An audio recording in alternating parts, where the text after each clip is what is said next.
The report came in at 0340 Imperial Standard Time, which was the kind of hour when junior officers made filing errors and nobody checked twice. Scout Vessel 7.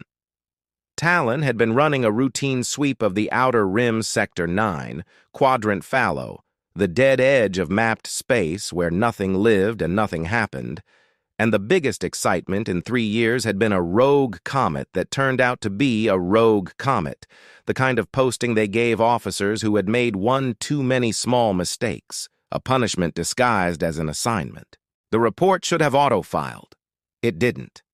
The system sat on it for 4 seconds, an eternity in Imperial processing terms, then kicked it up the chain with a single flag attached.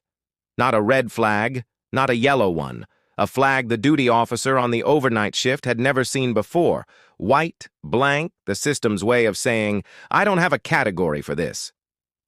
The duty officer, a young Veeth named Prex, stared at the flag for a long time. Then he did what any sensible junior officer would do at 0340 when presented with something he didn't understand. He escalated it. Admiral Vexcar did not sleep well on the best nights, and this was not a best night. His quarters aboard the command station, Eternal Reach, were quiet and cold, the way he liked them, but his mind had been running tactical models since midnight, old habit, the kind you don't stop even after 30 years of command. So when the comm chimed at 042, he was already sitting up. He read the report twice. Small yellow star. 1 inhabited planet. 3rd orbital position. Carbon-based atmosphere. Bipedal dominant life. Population estimate. Unclear.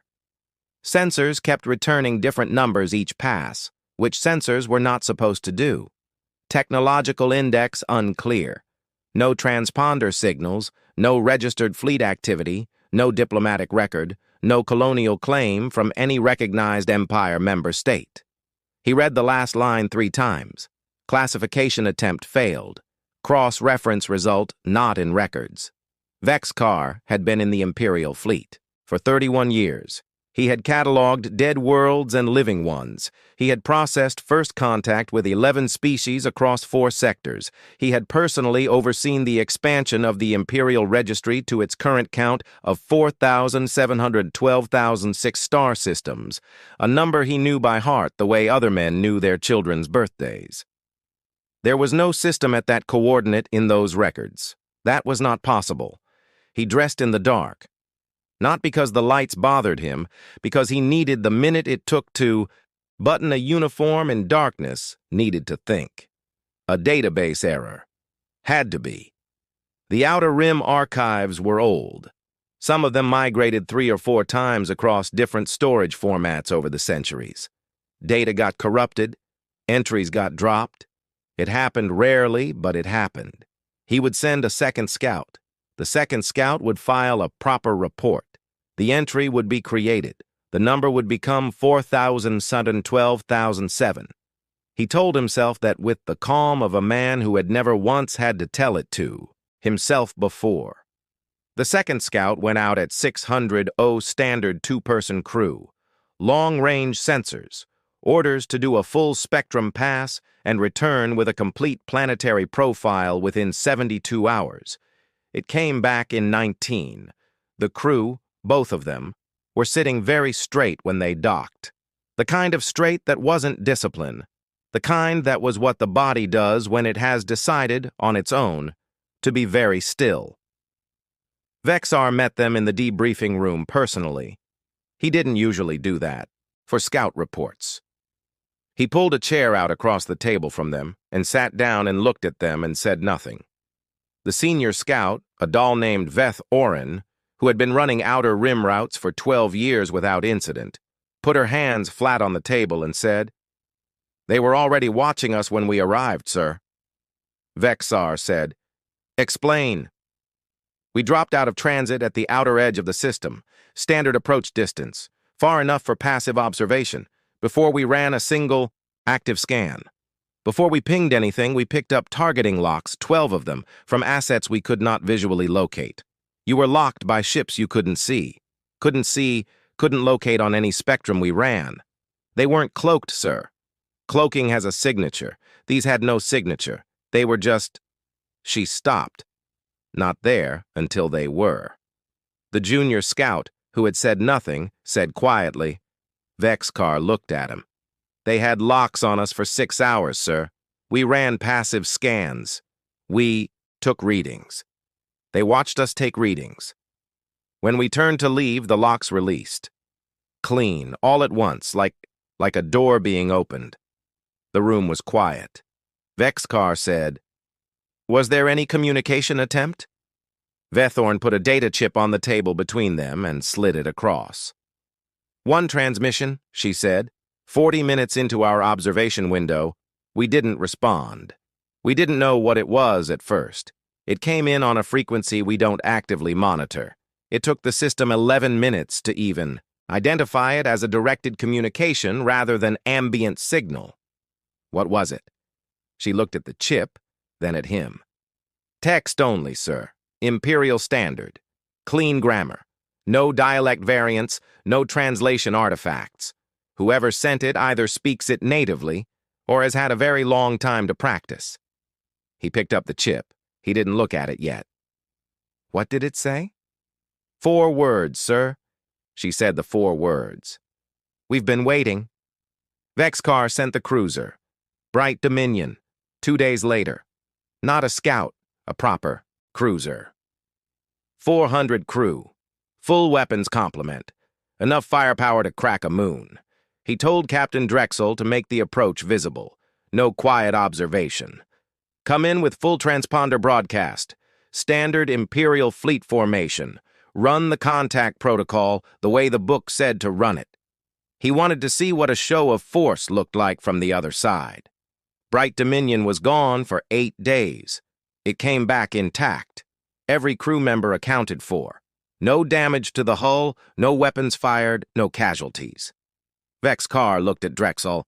In the debrief room, and Drexel was a man who had done 2 combat tours and put down a colonial uprising with his own hands, and was not by any definition a man who rattled. He was rattled. They met us, Drexel said. 1 ship came out to the edge of the system and just held position. No weapon signature, no shields up, just sitting there in open space like they were waiting for a bus. What did they look like? The ship? Nothing in any registry. Long-haul design, dark material, no visible propulsion ports, which means either they're hiding the ports or the propulsion system is something we don't have a file on.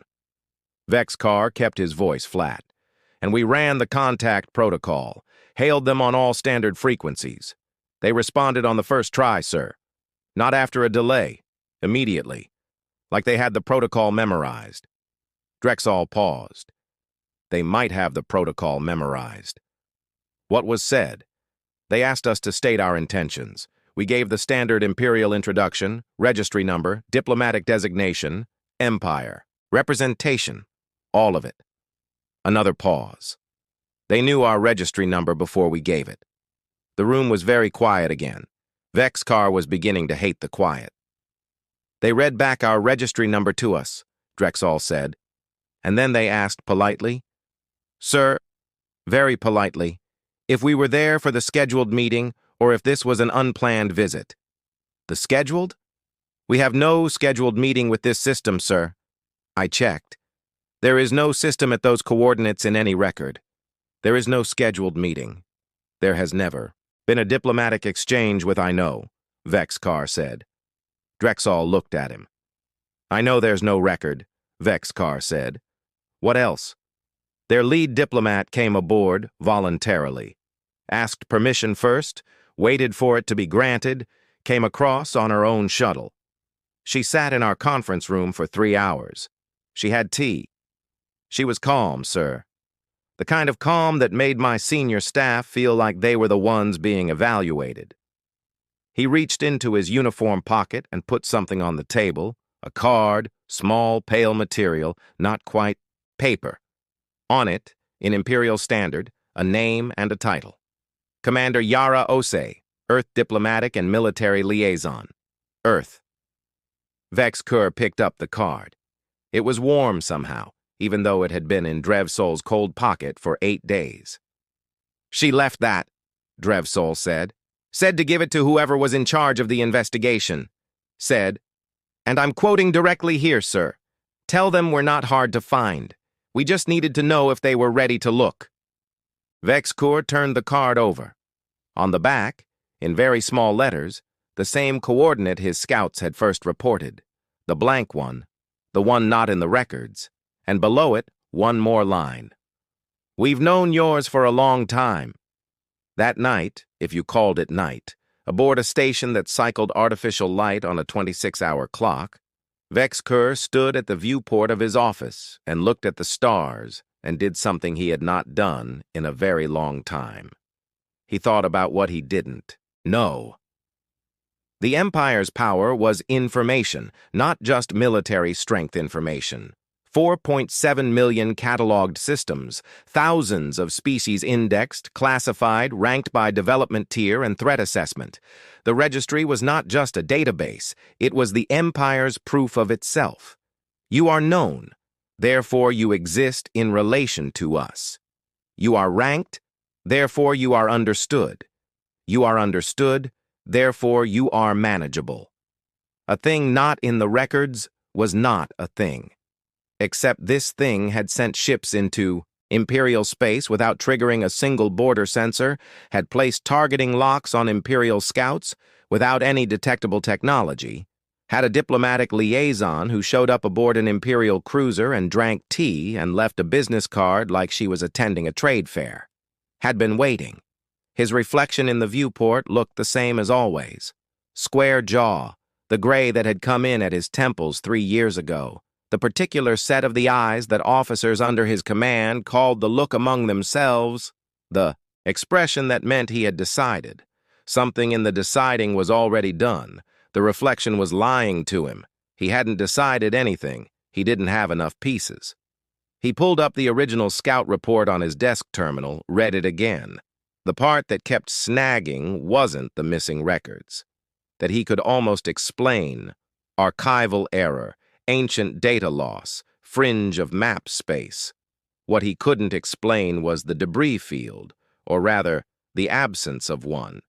Every inhabited system the Empire had ever cataloged had a debris field. It was a byproduct of early-stage space activity, spent propulsion casing, dead satellites, the wreckage of test vehicles and failed launches, the accumulated litter of a species learning how to leave its own atmosphere. You could estimate a civilization's technological age within a century just by reading the density of its debris field. This system had none. Not thin, not sparse. None. Either this species had never had a space program which did not match the ships that had locked onto his scouts, the shuttle that had docked with Bright Dominion, the diplomat who had crossed open space in a vessel that ran on something Imperial sensors couldn't read, or someone had cleaned it up, every piece of it, deliberately. He stood at the viewport for a long time. The stars didn't move. They never did. That was the thing about them. You could build empires in the space between them, catalog every rock and gas cloud and spinning dead world, fill 4, 7, million records with names and ranks and threat assessments, and something could still be sitting out there in the space between the known things, watching the Empire build, waiting. He picked up the card again. Earth. He had never heard that word before tonight. In 31 years of Imperial service across 4.7 million cataloged systems, he had never once encountered that word. It sat in his hand like a stone. He put it in his pocket, not in a file, not in a report his pocket. Then he went to his desk and began writing the briefing that would wake up Imperial intelligence in the morning. And he chose his words very carefully, because some part of him, the part that had survived 31 years by knowing when the ground was changing under his feet, understood that the way he wrote this briefing would matter, that things were moving, that they had been moving for a long time, and that he, Admiral Vexar, senior fleet commander of the Galactic Empire, had not been the one to start them. Director Sorinel had a rule about sleep. She slept 6 hours, not 5, not 7, 6, not... At the same time, every night in a room with no comm access and no terminals.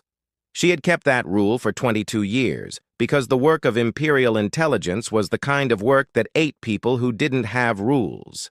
She had watched it happen. Brilliant analysts who stopped sleeping, stopped eating right, stopped having anything in their lives that wasn't the work. They burned fast and they burned complete, and then they were gone, and the work remained indifferent. 6 hours every night, Vexar's briefing arrived at 0600. She read it at 0601. She did not sleep again for 4 days. The intelligence archives were not in one place. That was by design. Information distributed across 11 separate secure facilities, each one holding pieces, none of them holding the whole picture. To run a full cross-reference, you had to pull access from all 11 simultaneously, and the process left a record, and the record was reviewed, and the review meant that whatever you were looking for would eventually be known by people beyond yourself. Sorenel pulled access from all 11 at 0700, and didn't care who reviewed it. She started with the astronomical records, not the current registry, the deep archive. Raw data going back 2,000 years before the registry was the registry. Back when the Empire was still 3 systems arguing about trade routes and the cataloging project was a single scholar with a telescope and a lot of optimism. She was looking for Earth, or rather, she was looking for the hole where Earth should have been.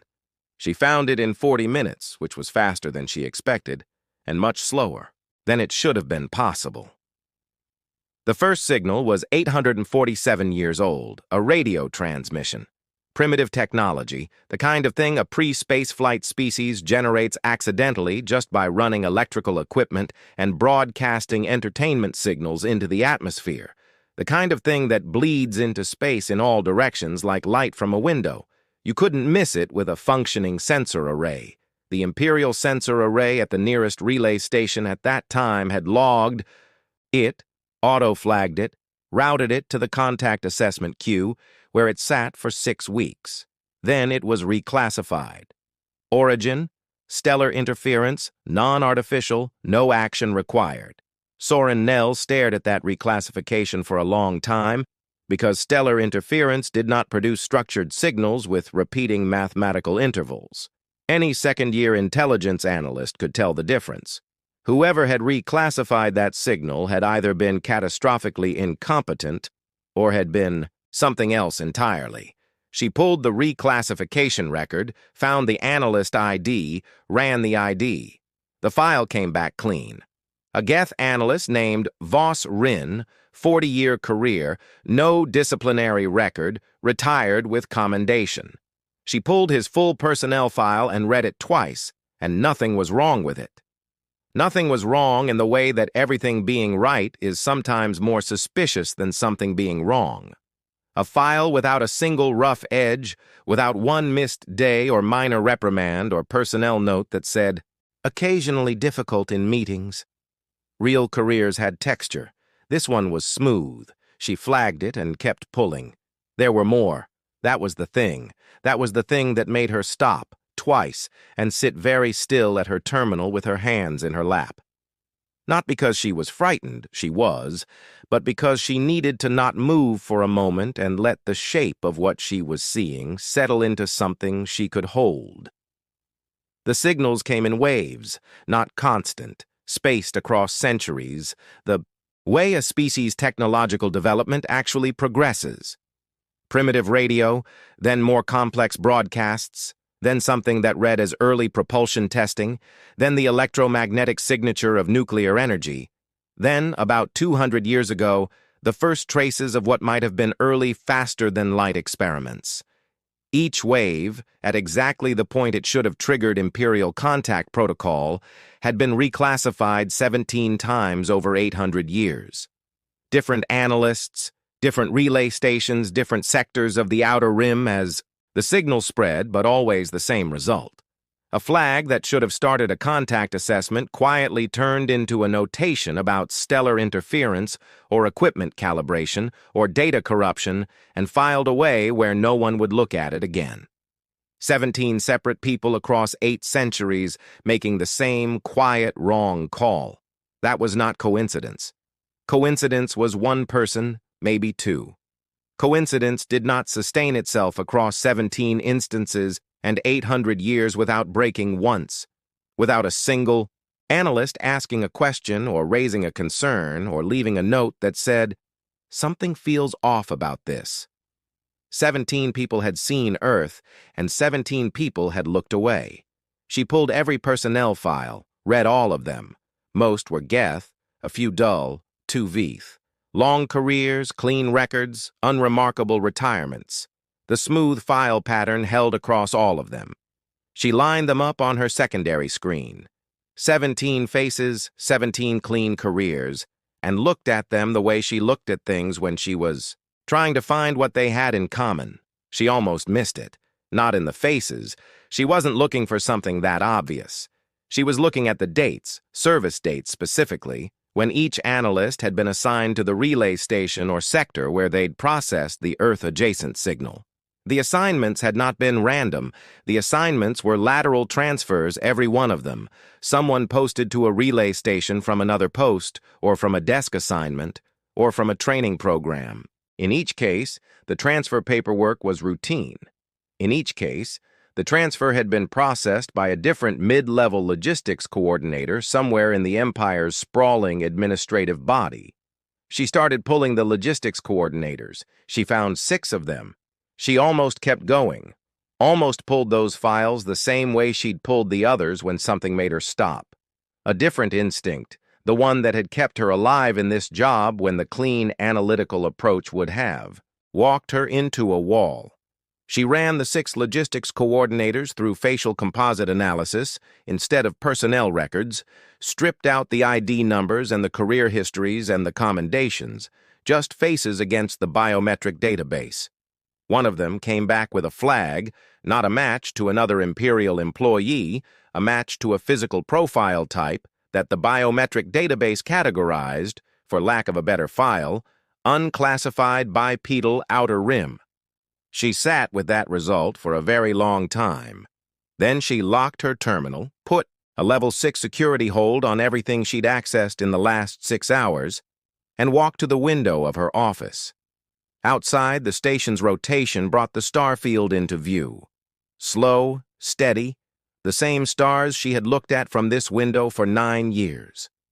She had spent those 9 years building what she privately considered the most complete picture of the galaxy's intelligence landscape that any single person had ever held. She knew which species were lying to the Empire about their military capabilities. She knew which trade agreements were fronts for a resource extraction. She knew where the bodies were buried, sometimes literally across a dozen member states. She had been proud of that. The pride had a specific shape now. The shape of someone who had been allowed to know a great many things while being kept very carefully away from the one thing that mattered. A human. And she was already calling it that. Already using the word from the briefing, the word from the card. A human had sat in an Imperial, logistics office somewhere and routed personnel transfers for the better part of a career. Had put the right people in the right positions at the right moments, had turned 800 years of careful coverage into something so clean it looked like empty space. She thought about what that took. Not the intelligence, the patience, the willingness to move slowly, one small piece at a time, never rushing, never overcorrecting, trusting the process over decades and generations. The Empire moved fast. The Empire had always moved. Fast because speed was power, and power was the point. Something had been moving slowly right beside them, and they had never noticed because they weren't looking for slow. On Earth, though Sorinel would not know this, would not know any of it until much later, would reconstruct it afterward from records and testimony, the way you reconstruct a fire from the shape of the ash. General Dawe was eating breakfast, rice, plain, a habit from childhood that had survived 63 years and 2 careers, and the particular exhaustion of being the man who knew the most about the longest plan anyone had ever made and could not tell anyone about it. His aide came in at 0730 with the morning brief, satellite feeds, diplomatic traffic, the usual spread of information that told him what the Empire was doing and how fast they were doing it. He read the relevant line, looked at the date, put down his chopsticks. He had a bottle on the shelf above his desk, something amber, something old, something he had been given by his predecessor with. Instructions not to open it until the day the Empire finally looked. He took it down, poured 2 glasses, small ones, the kind you pour when you're marking something, not celebrating it. He drank one, left the other on the desk, looked at it for a moment. Then he picked up his comm and started making calls. And his voice was the same voice it always was. Quiet, unhurried, a little tired, and everyone who received those calls understood that the next phase had begun. Back in her office, Sorinell pulled up a report template and stared at the blank header for a while. She knew what she had found. She knew what it meant. A network, patient-distributed, multi-generational, embedded inside the Empire's own administrative body. Not espionage in the traditional sense. No stolen secrets, no sabotaged systems, no assassinations, just a very long, very quiet act of misdirection. Look here, not there. File this wrong. Transfer that person. Let the machinery of a 4.7 million system empire process 1,000 routine tasks and never notice the one thing those tasks were designed to hide. She knew who she needed to tell. Vex Carr, the Praetor's office, the full council. She also knew that somewhere in the chain between herself and those destinations, there might be another smooth-filed employee with a face that didn't match their records. She had found one. She had found the coordinator because she ran composites instead of files. She had not run composites on anyone else. She had not run them on anyone in the current active intelligence staff.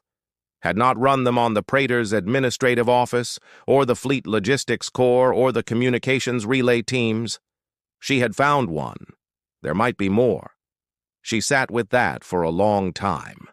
Sat with the particular weight of being a woman who had spent her career knowing things, and now could not be certain that the tools she used to know things were clean.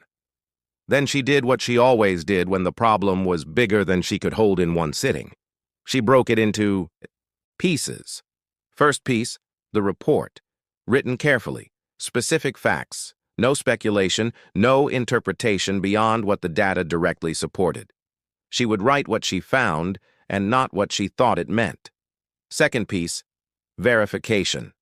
Before she sent anything to anyone, she would run composites on every current employee with access to her report's distribution chain. If there were more smooth-faced logistics coordinators with unclassified bipedal profiles sitting in Imperial intelligence, she would find them before they found her report. Third piece, the question she was not ready to write down yet, but which was already sitting in the back of her mind waiting. The way difficult questions always waited. Not how did this network exist, not how many of them are there. The real question, what were they waiting for? Because that was the thing about a network this patient, this careful, this committed to the long view. You didn't build something like this without knowing what the ending looked like. You didn't place people inside an empire for 800 years and keep that secret intact across generations without having a very clear picture of what all of it was for. The cover-up wasn't the plan, it was the preparation. And if the Empire was only now noticing, only now looking, only now reading a card that said, "We've known yours for a long time," then the preparation was over. She started writing. Outside her window, the stars held their positions the way they always did, indifferent, patient, full of things not yet in any record. The war, council met on the 3rd day. Not because 3 days was the right amount of time to understand what they were dealing with. 3 days was nowhere near enough time for that. 3 days was the amount of time it took for the Praetor's office to stop pretending this was an intelligence matter and start treating it as what it actually was, a political one.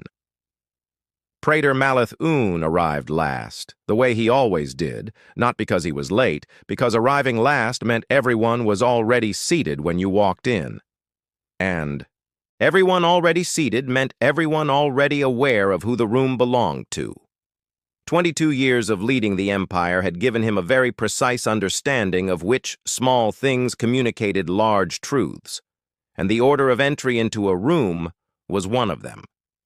He sat, looked at the faces around the table, Vexcar at his left, expression unreadable, Sorinel at the far end, a data tablet face down in front of her, which meant she had things to say that she had not yet put in a formal report, which meant she was being careful, which meant she was more concerned than she was willing to write down. He noted that, filed it. "Admiral," he said. Vexcar stood and gave the summary cleanly, the way Vexcar always did. No decoration, no cushioning, just the sequence of facts in the order they had occurred. The blank coordinate, the scouts, the cruiser, the card, the transmission. He put the card itself on the table at the end and left it there. The council looked at it. Nobody touched it. Malethon said, "Options." Vexcar had XCAR, 3. He laid them out the same way, clean, ordered, undecorated. First, diplomatic contact. Send a formal delegation. Establish communication through proper channels. Treat this as a standard first contact scenario. Acknowledge the anomaly in the records as an administrative oversight. Proceed as though the situation were normal. Second, blockade. Position a fleet at the system's edge. No engagement, no invasion, a show of presence. Force the other side to respond to imperial terms rather than setting their own. Third, preemptive military action. The system had one inhabited planet. Imperial fleet strength in the region was sufficient. A Tier 3 conflict by every metric. Quick, manageable, low cost. The numbers were on the table. Fleet strength, estimated planetary population, projected engagement duration, resource expenditure.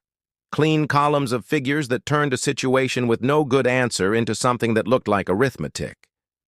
Counselor Dreth Vaughn, who had been running military appropriations for 11 years and thought in budgets, looked at the third column and said, "The preemptive option is the most efficient use of the numbers are wrong." Sorinel said it without standing up, without raising her voice. The flat delivery of someone stating a fact they had already verified twice. The table looked at her. She picked up her tablet, turned it over, did not look at it. She had already memorized everything on it. The population estimate is based on atmospheric sensor readings and surface thermal signature mapping. Both of those methods assume the population is distributed the way populations are normally distributed. Concentrated in urban centers, stable, not moving. If a population is in active relocation, both methods return numbers that are too low by a significant margin. She paused. The fleet registry is based on transponder detection. Their ships do not carry transponders. Our registry does not reflect their actual fleet strength. It reflects the number of their ships we have been able to locate, which is a different number and probably a much smaller one. The table was quiet. Every figure in the third column, she said, is derived from data collection methods that this particular civilization, Shen, appears to have specifically designed around. The numbers are not wrong by accident. They are wrong because we have been handed wrong numbers. Dreth Vaughn said, "That's a significant claim without I found 17 instances of deliberate signal misdirection going back 800 years. Soren L. said, "I found at least one human asset embedded in Imperial administration. I have not finished looking, which means there may be more, which means I cannot tell you with confidence that any data channel we use to compile these estimates is clean." She put the tablet down. "The numbers are wrong." Maleth-Un had been watching her. He looked at Vexar. Vexar's expression had shifted. Something behind the eyes that wasn't quite agreement and wasn't quite discomfort. Something that had been there since he'd walked in. Maleth-Un realized. Something he had brought with him from 3 days of reading scout reports and holding a small warm card in his pocket. The blockade, Melathon said. Option 2. We position, we observe, we do not engage. Soranel said nothing, which was its own kind of statement. The blockade fleet was 17 ships, enough to make the point clearly. Enough that no reasonable assessment of the situation would look at those 17 ships and see anything other than the full weight of Imperial intent. It took 4 days to position. On the 5th day, the fleet dropped out of transit at the edge of the system, and Admiral Vexcar, watching from the command station via tight beam relay, received the first report from Fleet Captain Oref Dayan within minutes of arrival. He read the report, read it again. Then he sat very still for a moment, his hands flat on his desk, and looked at nothing in particular. The planet was there. 3rd orbital position, yellow star. The coordinates that matched the blank record exactly. It was there. The atmosphere was intact. The land masses were present. The oceans, the weather systems, the cloud cover, all of it there. The people were not. Captain Oref Dayan's voice on the relay was professionally steady in the way that people's voices are when they are working very hard at being professionally steady. We are reading no life signs on the planetary surface, she said. No concentrations of any scale. We have run 6 passes at multiple altitudes and the result is consistent. The surface is empty of its population. Vexcar said, The moon. Installation? Also empty. But, sir, the installation is running. Fully powered, all systems active. Environmental controls maintaining habitable temperature and atmosphere throughout. The lights are on. A pause that lasted slightly too long. It looks occupied. Everything functions as though people just stepped out. There is prepared food in the facility's kitchen that is still warm. Vexcar closed his eyes, opened them. The ships? Gone, sir. We are detecting no vessels in the HFY system. The ships that locked onto our scouts? The ship that escorted our cruiser? Nothing. No transponder signal, no engine wash, no residual heat signatures. They left clean. How long ago? The pause this time was longer. Based on the food temperature, sir, we think within the last 6 hours.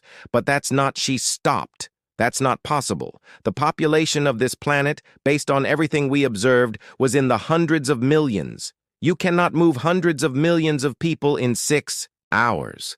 You cannot move them in 6 days. The infrastructure required, the number of ships, the coordination, sir, this should have taken years. The relay hummed quietly. Vexler said, What did the surface look like? Completely. City standing, infrastructure in place, power grid still running.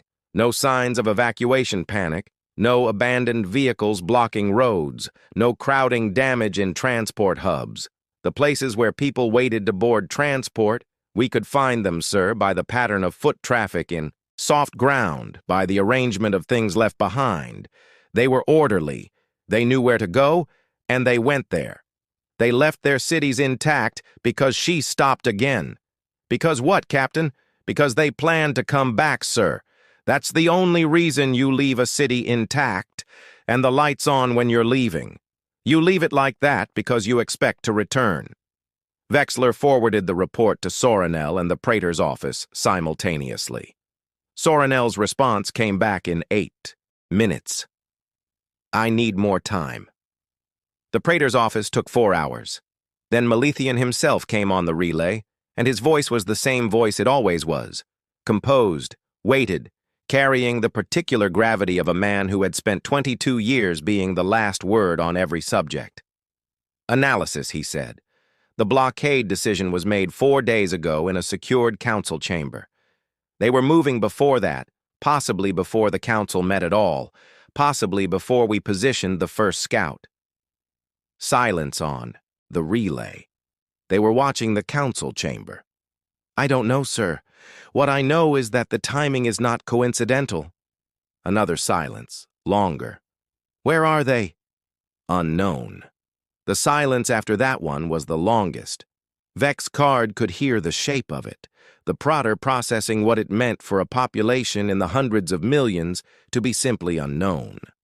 To have stepped off a planet and into blank space and left no trail that 17 Imperial ships could find. What do they want? Melathon said. I think Vex Card said carefully that they want us to ask that question. The transmission came 40 minutes later. It arrived on a standard Imperial communication frequency, properly formatted, routed through the relay network with a transmission ID that the system logged without error. Clean, professional, the kind of transmission that came from someone who understood exactly how to send a message through Imperial infrastructure. Captain Orefton forwarded it to Vex Card without comment, which was comment enough. It was text only, short.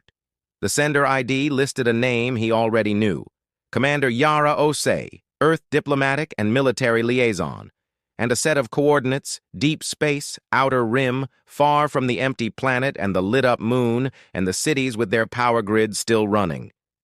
Below the coordinates, a time, 12 hours, and then 2 lines. Come if you want to understand. Don't if you'd rather keep guessing. Vex Card read it on his terminal. Then he walked to the viewport and stood there the way he had stood 3 days ago, looking at stars. Except now the stars were different. Now he knew that somewhere among them, moving through the dark on ships with no transponders and no engine signatures, were hundreds of millions of people who had rehearsed this, who had known their route and their timing, and their role before the Empire had ever sent a single scout to look at them. He thought about what Orefton had said. You leave it like that because you expect to return. Not fleeing, repositioning. He thought about the transmission, the tone of it. Not threatening, not pleading. Patient. The specific patience of someone who has been waiting a very long time and is now finally at the part of the plan where the waiting ends. He forwarded the transmission to Malathion with 1 line attached. Recommendation, attend.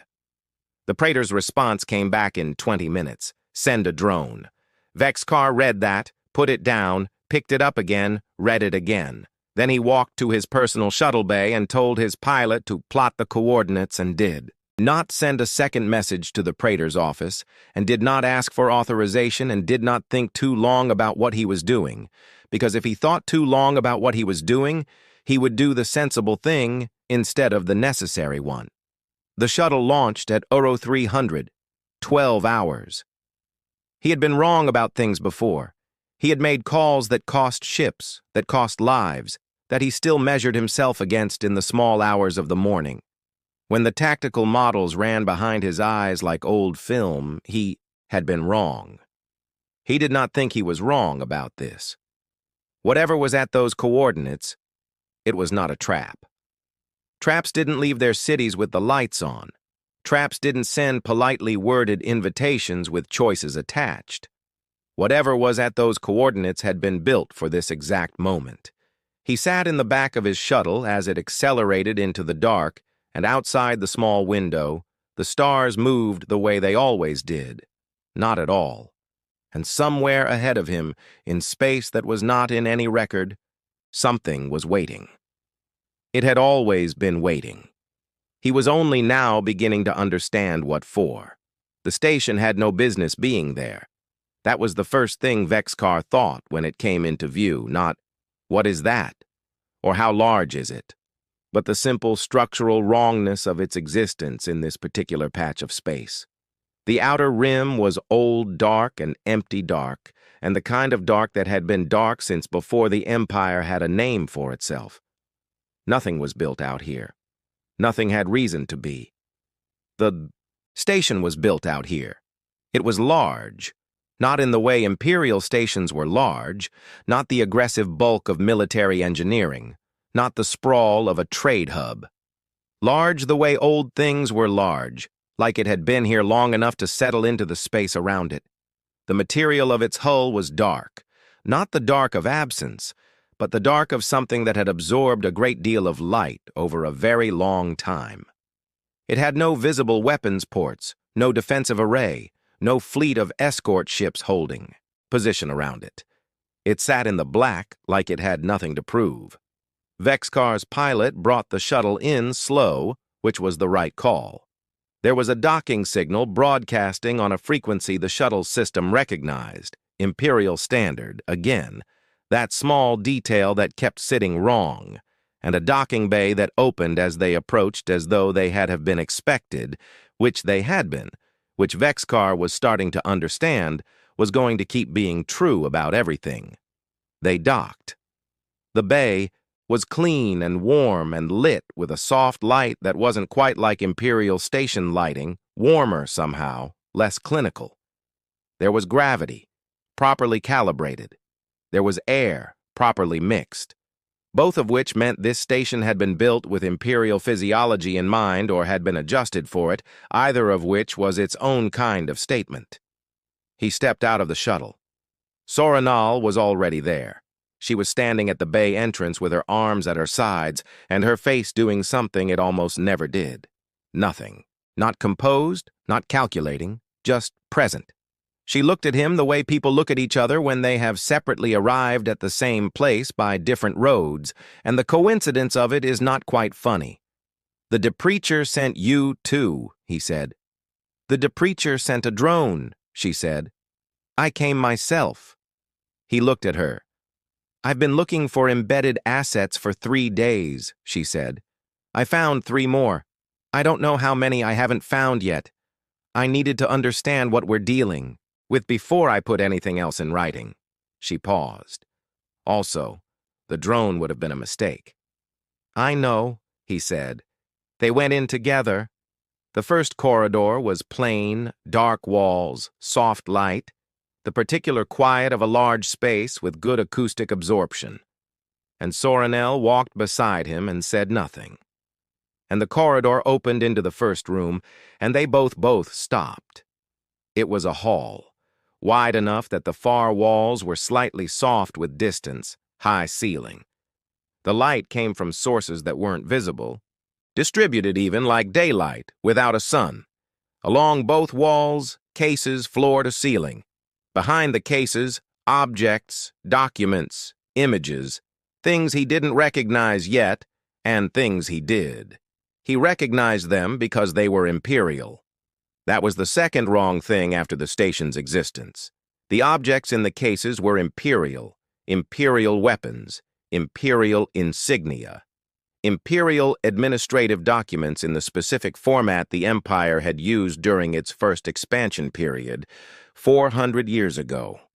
Artifacts from the Veeth, annexation, a flag from the Dahl consolidation, a treaty document with a burn mark along one edge, the same burn mark that appeared in historical records of the Outer Colony disputes, because one of the signing parties had tried to destroy their copy before it could be enforced. He had read about that treaty in his first year at the Imperial Academy. It had been presented to him as a story about the importance of ironclad documentation. The original was in a case 6FT from his left hand. He kept walking, because walking felt like the only appropriate response to a room that kept producing things that had no right to be here.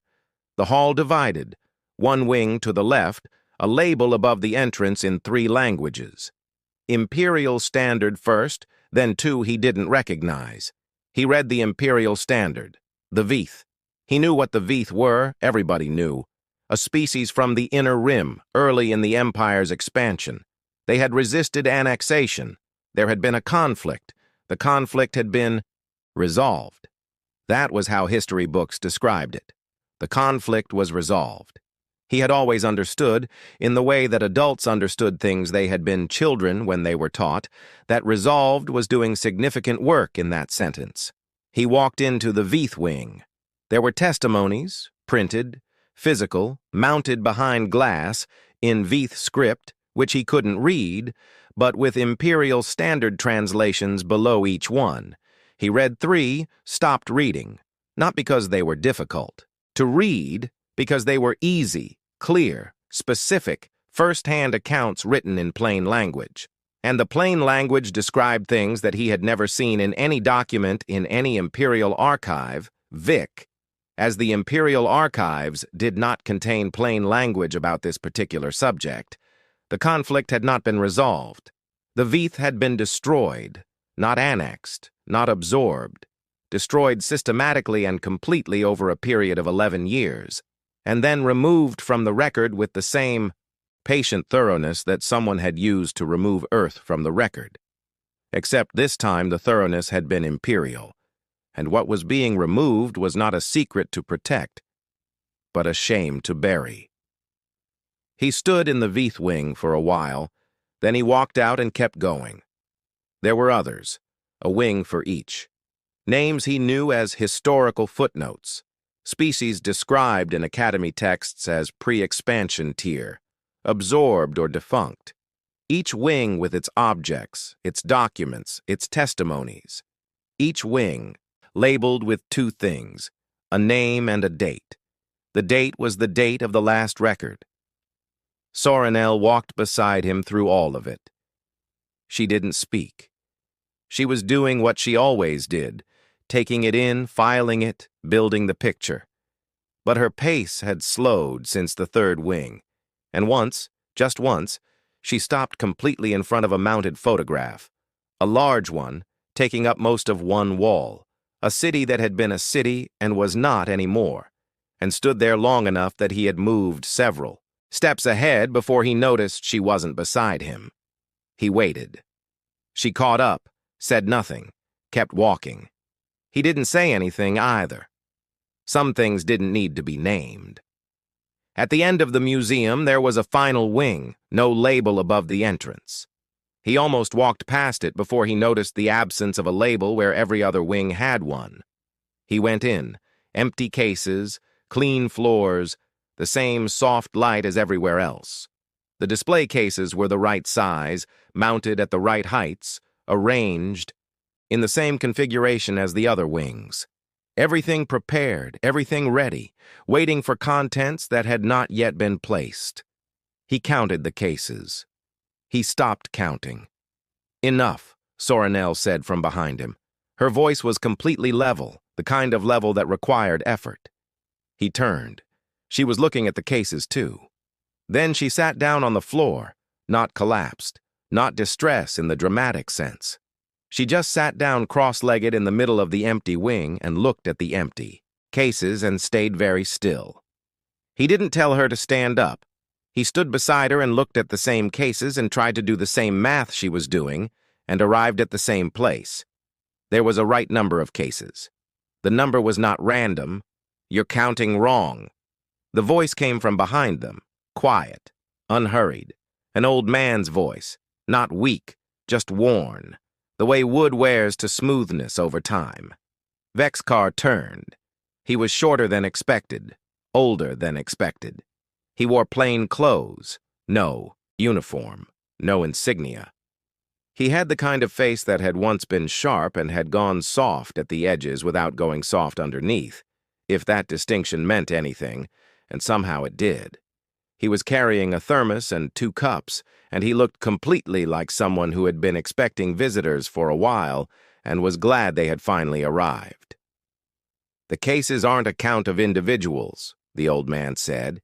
He set the cups down on the floor near Sorinel. "Just put them there without ceremony, without asking, and poured from the thermos." The smell of it reached Vexcar before he could name it. Something warm, something he didn't have a word for. Their account of something else. "I won't tell you what. You'll figure it out." He poured a 3rd cup and held it out to Vexcar. Vexcar looked at the cup, looked at the man. "General Dowey," the man said, not as an introduction, as a clarification, as if Vexcar might have been wondering what to call him and deserved the answer. Vexcar took the cup, sat down. He did not know why he sat down. He had not made a decision to sit down. His body had simply arrived at the floor, and that had been that. And he was not the kind of man that happened to. And yet here he was, sitting on the floor of an empty museum wing at the edge of mapped space, holding a warm cup of something. and next to him, Soranel was holding her own cup and looking at Doway with the expression she reserved for intelligent sources who had more than she expected. Doway sat across from them, old knees, slow descent. He settled and looked at the empty cases the way they had been looking at them. Not with satisfaction, not with threat, with something more like tiredness. "How long has this station been here?" Soranel asked. "The first section was built 340 years ago," Doway said. "We've added to it since." "The first section?" she said. "Meaning this wing?" "No," he said. "This wing is new, relatively." He looked at the empty cases. "We hoped we wouldn't need it." The room was quiet for a while. Vexcar looked at his cup, drank from it. He didn't ask what it was. It was warm, and it was slightly bitter, and it was the first thing he'd had since leaving the station that his body processed as food rather than fuel. "You built this for us," he said. "Not a question. The museum. You built it to show us." "We built it to remember," Doway said. "Showing you is secondary." He turned the cup in his hands. "We've shown it to others quietly over the years, species that were deciding whether to align with the Empire or find other arrangements. We don't tell them what to decide. We just show them the record. How many species have seen this?" Doway looked at him with something that might have been the beginning of a smile. "Enough," Soranel said the transmission. "We've been waiting." "What were you waiting for?" The old man was quiet for a moment, not because he didn't have the answer, because he was deciding how much of it to give. "We were waiting," he said, "for you to be ready to look." He looked at Vexcar. "You came, without authorization. That matters. That's a person choosing to know something instead of being told what to know. We needed to know if the Empire could still produce people like that. And if we couldn't, then the empty wing would have a label," Doway said, very simply, "and a date." The room held that. Vexcar did not look at the cases. He looked at the old man, at the tiredness in him, not defeat, not satisfaction, the tiredness of someone who has carried a thing for a very long time and is now, finally, at the part where someone else knows about the weight. "We never wanted a war," Doway said. "We wanted you to choose not to have one." He picked up his thermos. "That's still what we want. And if the praetor doesn't choose that," Doway poured himself more tea, didn't answer immediately, looked at his cup, "then the record will be complete," he said. Outside the viewport at the far end of the wing, space was the same as it always was. Dark, indifferent, patient. The stars holding their positions across distances too large to mean anything and too large to ignore. And somewhere among them, hundreds of millions of people on ships without transponders moving through the black, waiting to go home. Vexcar drank his tea.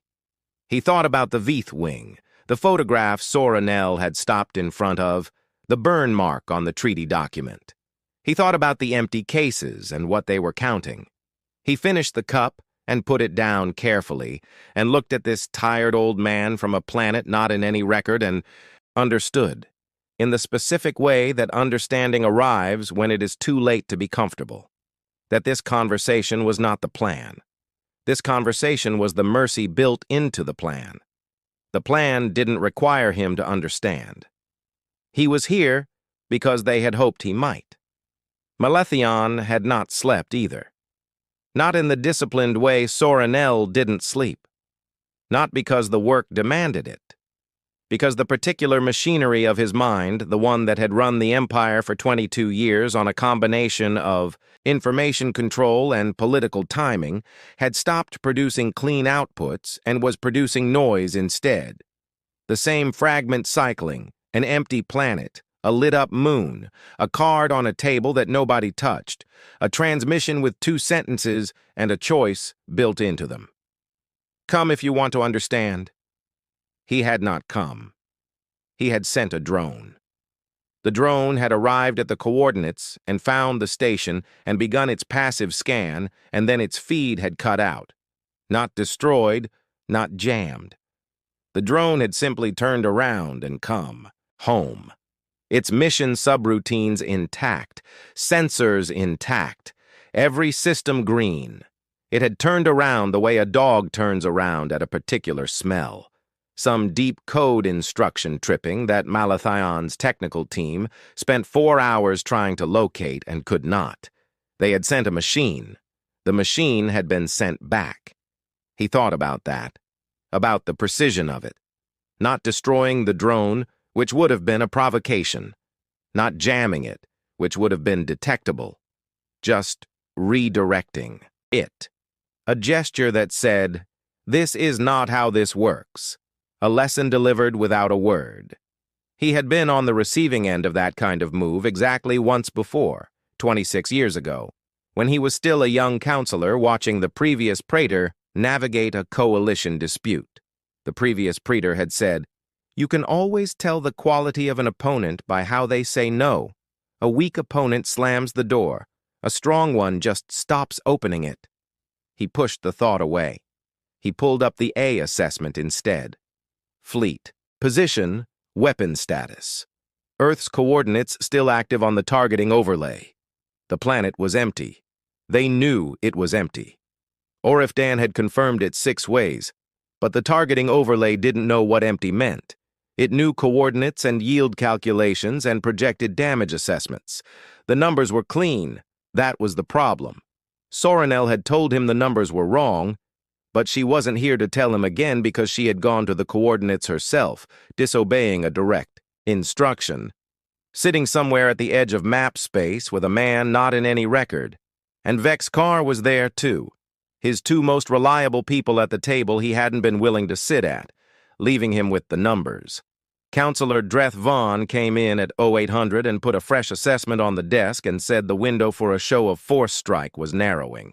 That waiting longer sent a signal of its own, that the Empire's allied states were watching, and the watching had a cost. Melathon looked at the assessment. The numbers were still clean. He approved the strike. Orifdan received the order aboard the Bright Dominion and read it twice, and then set it down on the console in front of her, and looked at it with an expression her bridge crew did not see because she had turned her chair slightly away from them to read it. She thought about the transmission, the 2 sentences, the choice. She thought about the warm food in the Moon Installation's kitchen, and the foot traffic patterns in soft ground. At the transport hubs, orderly lines going in one direction, nobody running. She thought about what Vex Carr had said before he left. Whatever is at those coordinates had been built for this exact moment. She picked up the order and authorized it, and gave the command because she was a captain of the Imperial fleet, and she had taken an oath, and she had not yet arrived at the place Vex Carr had arrived at when he walked to his shuttle bay at 0300. She was not sure she would ever forgive herself for that. She gave the command. 17 ships opened fire on an empty planet. The volley was full yield. Every weapons platform on all 17 ships firing in coordinated sequence, the way the Imperial fleet had been drilling for 300 years. Overlapping strike patterns, maximum coverage, the kind of coordinated firepower that had ended civilizations and broken moons, and turned the tide of every serious conflict the Empire had faced since its first expansion. It hit Earth, and Earth did something with it. The first indication was the light, not the expected light of surface detonations, that was there briefly, the initial impact bloom, but something else rising from beneath. From the crust itself, a grid of illumination spreading outward from every impact point simultaneously, like a network waking up, like something buried very deep and very deliberately receiving exactly what it had been designed to receive. The weapons fire went in. The grid took it. Not deflection, not reflection. The energy didn't bounce, it was pulled, drawn down, into the surface, along channels that the fleet sensors were only now detecting because they were only now active. A lattice work of some material running through the top kilometer of Earth's crust, like roots, like veins, like the infrastructure of something that had been growing underground for 30 years. while its architects went about their surface lives above it. The planet ate the fire, all of it. Orf Dawn watched the sensor readings and did not speak, and her bridge crew did not speak, and the silence on the Great Dominion had a specific texture. Not the silence of waiting, not the silence of shock, but the silence of people who have just understood that the thing they were doing was never going to do what they thought it was going to do, and had in fact been anticipated and planned for and prepared against, and that the preparation was 30 years old. The planet glowed. Every impact site, every grid node pulsing with the energy it had just absorbed. The whole surface lit from beneath like a thing that was alive, which it was in a way, in the way that anything becomes alive when given enough intention and enough time. Then it stopped. The light went out, clean all at once, like a held breath released. Earth sat in the dark, the same as it had before the strike. Same atmosphere, same oceans, same cloud cover drifting across the same land masses, undamaged, unchanged. 17 ships had just fired everything they had at it. It had not noticed. Malathon received all of Dawn's report 18 minutes after the strike. He read it. He read the sensor data attached to it, the grid readings, the energy absorption calculations, the post-strike surface assessment. He read the number at the bottom, the yield of the combined strike, expressed in a unit that had always before been followed by the word destruction.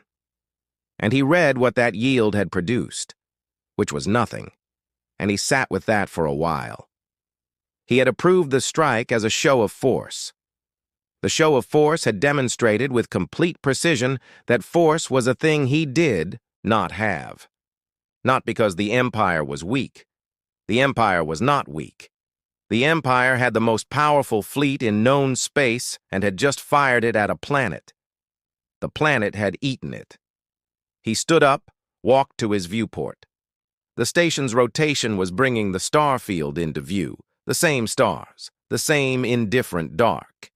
And out there somewhere, Vexcar and Soren L. were sitting in a museum they hadn't built, drinking tea with a man not in any record, understanding things he had chosen not to go and understand. He had sent a drone. He thought, with a clarity that arrived too late and too completely, that was the test. The choice was the test. Not the coordinates, not the museum, the choice.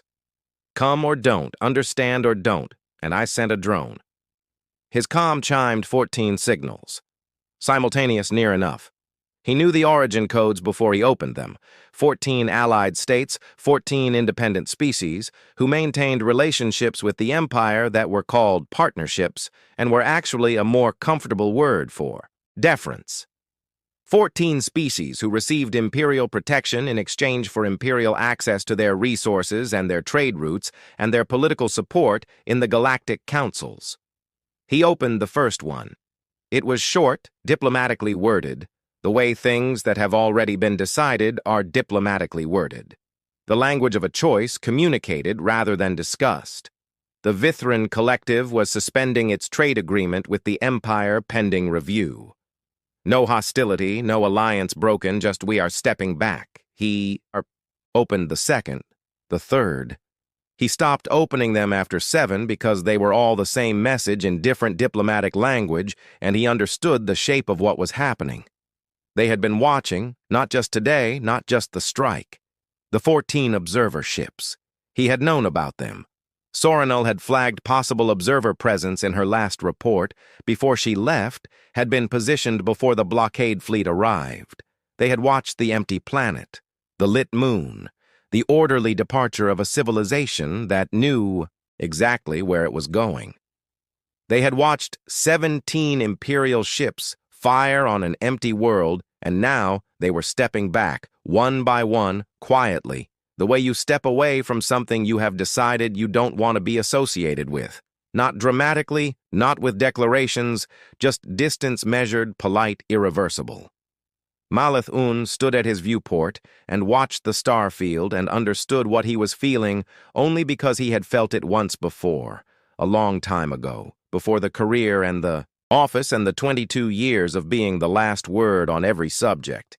He had felt it as a child, the one time he had been caught in a lie, not a small lie, a significant one, the kind that a child tells because they can't yet see how large the thing they're lying about actually is. He had felt the particular exposure of it the moment when the lie stops working and what's underneath it is visible. He was the most powerful political figure in the known galaxy. He felt exactly like that child. The transmission from Commander OC began broadcasting 40 minutes after the strike. It went out on every standard galactic communication frequency simultaneously, which meant it had been pre-recorded and pre-scheduled, which meant she had known the strike was coming, which at this point surprised no one who was paying attention. It was not a declaration of war. It was not a list of demands. It was the museum, all of it.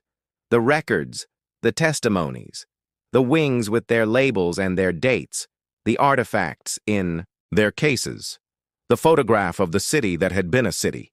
Everything documented and compressed and transmitted in a format that any species with basic receiver technology could access and read in their own language, because the translation matrix had been prepared in advance for all of them. And at the end, before the footage of Earth absorbing the strike, which was there, clean sensor footage, unedited, the grid lighting up and the planet glowing and going dark again, undamaged, at the end there was a single text frame. One question. What kind of galaxy do you want to live in? No signature, no demand, no deadline, just the question sitting in the broadcast the way the empty museum wing sat in the station, prepared, patient, waiting for whoever was ready to answer it. Vexar and Soranel heard the broadcast on their shuttle on the way back. They listened to all of it. Neither of them spoke during it. When it ended, Soranel turned the audio off, and they sat in the quiet of transit for a while. The shuttle moving through the dark toward a command station that was going to be a different place than it had been when they left it. He struck, Vexar said, not a question. Yes, she said. He looked out the small viewport. Stars that didn't move. The Allied states. Stepping back, she said. I'd expect most of them within the week. He nodded slowly, not the nod of someone surprised, the nod of someone confirming a shape they had already seen. She said, 30 years. He said, Dawei, the grid, 30 years. At least Soranel said, the station is 340, 3 and 40 years. He said, to build a museum, to place people inside our administration, to clean up a debris field and hide a civilization in plain sight and install an energy grid in a planet's crust. He paused. And we fired at it. Soranel said nothing for a moment. Then, we were given the choice not to. The shuttle ran on. Behind them, somewhere in the dark, the station sat, at the edge of everything with its soft lights and its warm-lit wings and its empty cases, waiting patiently for contents that now might not come. Dawei had refilled the cups before they left, had not walked them out, had stayed sitting cross-legged, looking at the empty wing with his thermos in his lap. The specific stillness of a man who has done what he set out to do, and is now letting the world do what it will with it. He had not said goodbye. He had said, give it time. On Earth, and people were already going, back. The lights that had never gone off now joined by the lights of returning ships. Cities breathing back to life the way cities do when the people who belong to them come home. Commander Yara Os sat in a transport bay and watched the feeds, the Allied states, the broadcast, the 17 Imperial ships sitting in orbit around an undamaged planet with their targeting systems dark, waiting for orders that were not coming because the man who gave orders was standing at a viewport somewhere, understanding something that couldn't be ununderstood. She had a cup of something too, not Dawei's tea, her own, something from home. She drank it and watched the feeds, and her face was the face of someone who is not surprised and is not celebrating, because the people who make the long plans are never surprised when they work and never quite able to celebrate them either. The plan working was not the point. The plan working meant the worst thing hadn't happened. That wasn't joy, that was relief, which was a different and quieter thing. Her comm showed a message from Dao Wei, 3 words. Lights are on. She looked at the feet of Earth. The city's coming back, the grid still faintly warm in the crust beneath them. The ships settling into landing patterns with the practiced ease of people who had rehearsed the return trip the same number of times they had rehearsed the departure. She typed back 2 words, coming home. The final strike had not been the grid eating the Empire's weapons fire.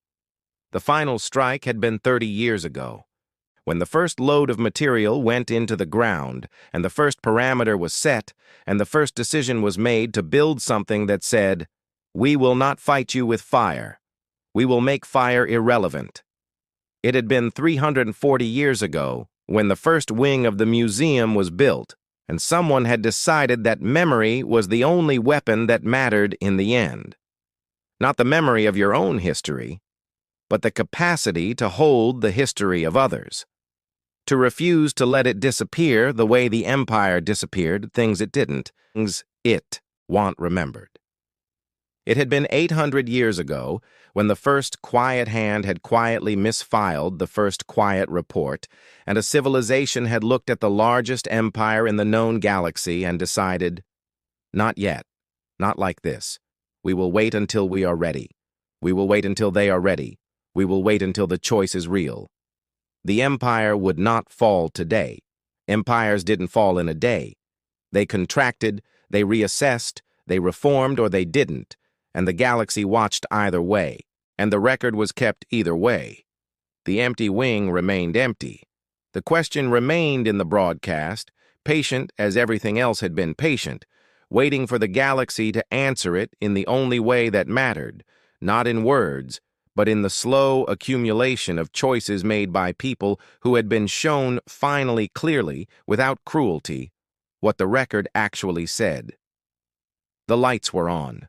The people were coming home. The stars held their positions the way they always did, and always would, full of things not yet in any record, patient in the way that only very large and very old things can be patient.